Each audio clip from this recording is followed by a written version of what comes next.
Baik Bapak Ibu, izinkan saya untuk memandu acara ini. Seperti yang kita ketahui sama Bapak-Bapak, Ibu-Ibu, bahwa program KJP Plus dan KJMO adalah salah satu program strategis dari pemerintah DKI Jakarta yang notabene untuk merekrut atau mengawasi masyarakat peserta usia 6 sampai 21 tahun agar bisa mengenyam pendidikan yang lebih baik. Tujuannya program KJP Plus ini adalah salah satu tadi saya sampaikan, mewujudkan terselenggaranya wajib belajar 12 tahun, meningkatkan akses penilaian pendidikan secara adil merata, dan tidak kalah menariknya adalah bertujuan untuk menarik anak-anak yang tidak sekolah itu agar kembali duduk di bangku sekolah baik secara formal maupun tidak formal.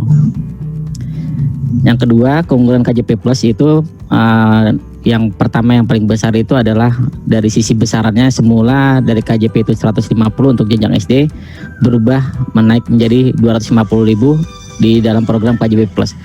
Dan untuk program yang lainnya yaitu program penggunaan fasilitas gratis, seperti dulunya hanya bisa masuk ke Monas gratis, sekarang bisa masuk Transjakarta secara gratis. Ini besarannya sudah pada diketahui semua. Saya coba bacakan satu untuk jenjang SD. Besaran dana per bulannya itu 250.000, di mana terdiri dari dana yang bisa dibelanjakan per bulan itu sebesar 135.000, ini yang secara normal, dan berkala 115.000, dan tambahan lagi untuk jenjang swasta itu sebesar 130.000 untuk dana SPP. Nah, di dalam masa pandemi ini seluruh dana yang diurai itu yang 135 sampai 105 ditambah dengan 115.000 itu diakumulasi menjadi 250.000 untuk ditarik dalam 1 bulan. Adapun penggunaan KJP Plus ini bisa dibelikan untuk sepeda, alat-alat kesehatan seperti alat bantu disabilitas, bisa untuk kacamata, seragam sekolah, dan sebagainya. Penggunaan KJP Plus selama masa pandemi ini itu dibuat untuk 3 kegiatan atau 3 kebutuhan, yaitu kebutuhan pangan, kebutuhan kesehatan, dan kebutuhan pendidikan. Adapun larangan dari penggunaan KJP Plus diantaranya yaitu bullying, sering bolos, merokok. Jika di sekolah Bapak Ibu mengetahui siswa penerima KJP-nya, sebagai bentuk pembinaan bisa dilaporkan ke Pempat-OP untuk diberhentikan atau untuk diblokir dari pemanfaatan penggunaan dana KJP-nya.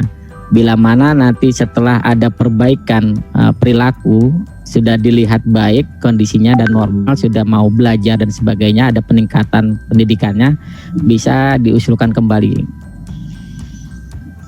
Adapun dasar hukum penggunaan KJP Plus itu pertama Pergub nomor 4 tahun 2018, lalu diikuti Pergub nomor 15 tahun 2019, lalu Pergub nomor 46 tahun 2020, lalu Pergub nomor 90 tahun 2020, dan terakhir ada keputusan Kepala Distrik nomor 969 tahun 2018. Adapun dasar hukum KJMO itu dilihat dari Pergub nomor 97 tahun 2019 dan Pergub nomor 91 tahun 2020.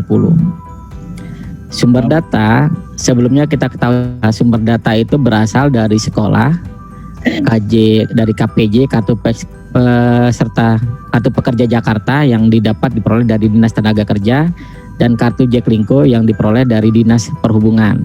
Nah, saat ini ditambah pengolahan datanya oleh Pusdatin Jamsos Dinsos untuk dana untuk DTKS. Apa itu DTKS? DTKS itu adalah data terpadu kesejahteraan sosial, baik tingkat nasional maupun tingkat daerah. Kedua, Dinas Sosial untuk data panti. Ketiga, Dinas Tenaga Kerja, Transmigrasi, dan Energi untuk data anak pekerja buruh. Keempat, Dinas Perhubungan dari Jaklingko, ada Pusdati Komdik, ada Kanwil Kemenak Provinsi DKI Jakarta untuk Dapodik Madrasah, lalu ada penerima existing. Penerima existing di sini yang dimaksud adalah penerima KJP tahap 1 tahun 2020.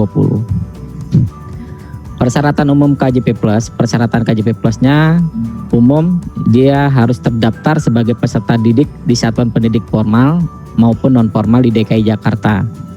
Kedua, terdaftar dalam DTKS daerah dan atau data yang ditetapkan dengan keputusan gubernur.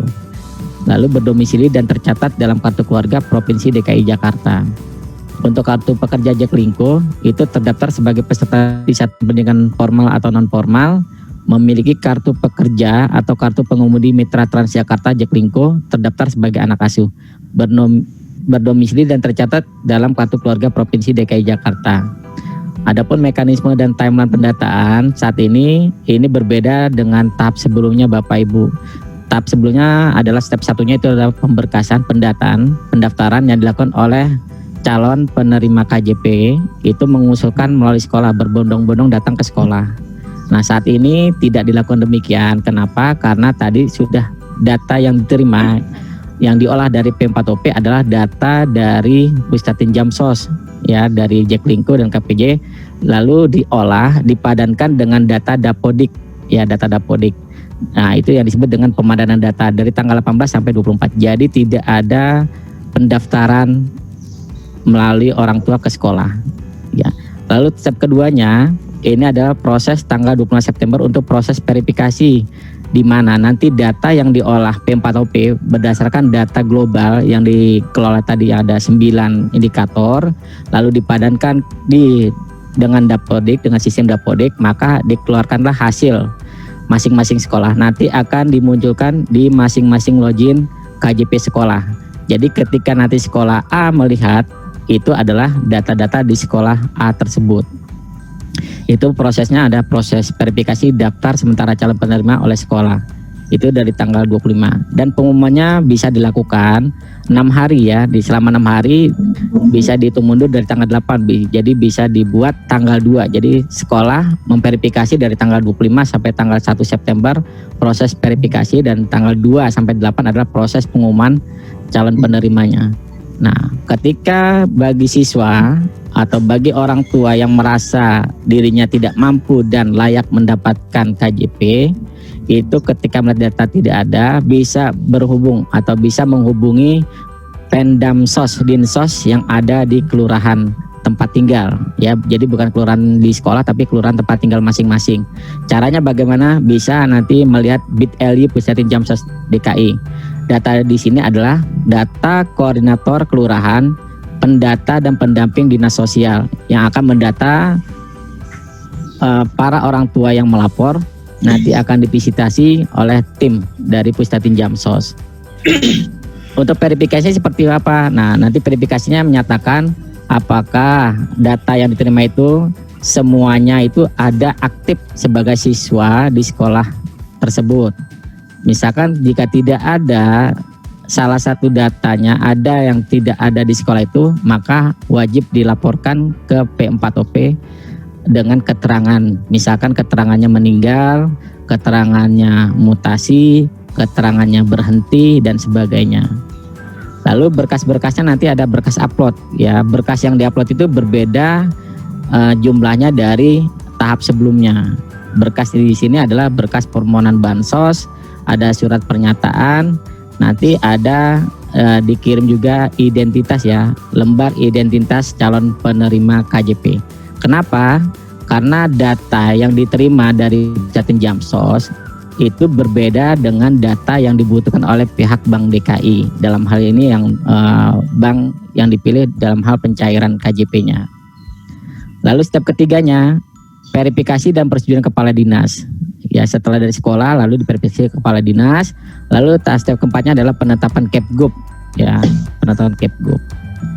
Nah, ini adalah surat pernyataan kepala sekolah, ya, setelah melakukan verifikasi, ya, setelah melakukan verifikasi.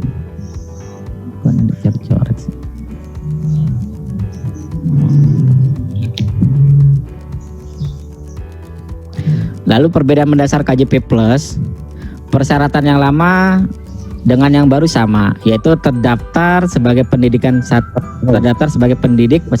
peserta didik di satuan pendidikan formal dan non formal. Yang baru juga sama, terdaftar sebagai peserta didik di satuan pendidikan formal atau non formal di Jakarta.